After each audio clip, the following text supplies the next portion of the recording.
Okay guys, so ito po yung truck na ginamit natin nung isang araw or last week na ginamit natin pang hakot ng mga bakal na binili natin. So nung una nirentahan lang po natin, kaso meron tayong mga naiwan na pipe, binalikan natin. So naging 2 days, kinuha namin ng 2 days. Kaso bago matapos yung pangalawang araw, nag-decide yung kaibigan kong hapon na kesa uli namin, bibiliin niya na lang daw para gamitin namin sa farm. So okay naman yung takbo niya, okay yung performance. Again, second hand po siya, hindi siya brand new. So yung price naman okay lang din, ayusan naman yung price niya, kaya kinuha na namin. So today, instead na ibigay namin ng 3 gigs, binayaran na ng cash. So kaya yan, nakaangat siya ngayon kasi pinapalitan namin ng gulong. Medyo luma na kasi nakakabit. So since binayaran namin ng cash, pinapalitan namin ng mas maayos na gulong. And wala siyang makuha na maayos, kaya kumuha siya ng brand new na gulong at yun po ang papalit, kaya po nakaangat yan. So inaantay lang namin ngayon yung pinagbilihan namin para ikabit yung bagong gulong na ilalagay dyan. Okay guys, so tulad ng sinabi ko or nabanggit ko, ito po, nakaangat yung truck. Pinapalitan natin ng bagong gulong kasi yung nakakabit luma na. So since kinuha na natin yung truck, and today ibinigay na ng kasama kong hapon yung pera.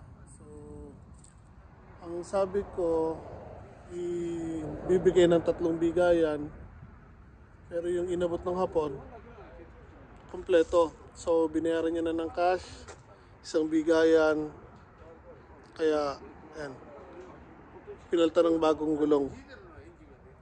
So again, yung pong truck na yan ay atin na po. So 1.3 po siya, or 1,300 na tons na truck. So yan po yung gagamitin natin pag maghahakot tayo sa farm o kung ano mga hahakotin natin mga gamit.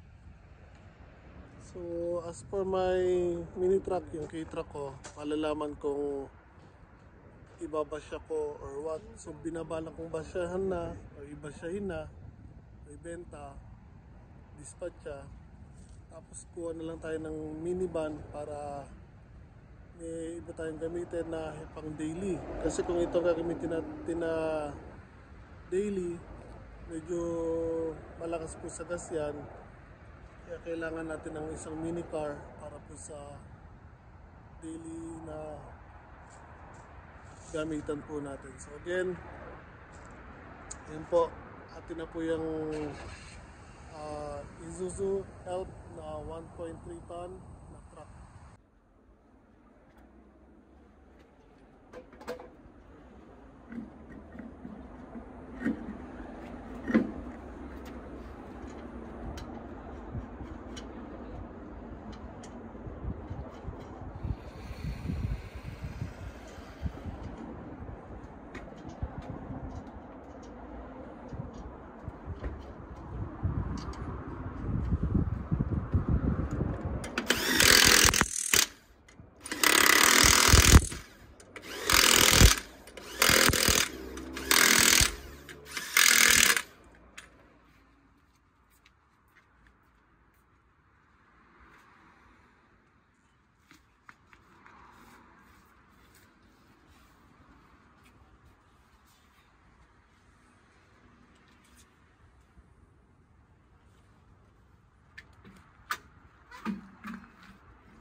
सामान को सेंड करता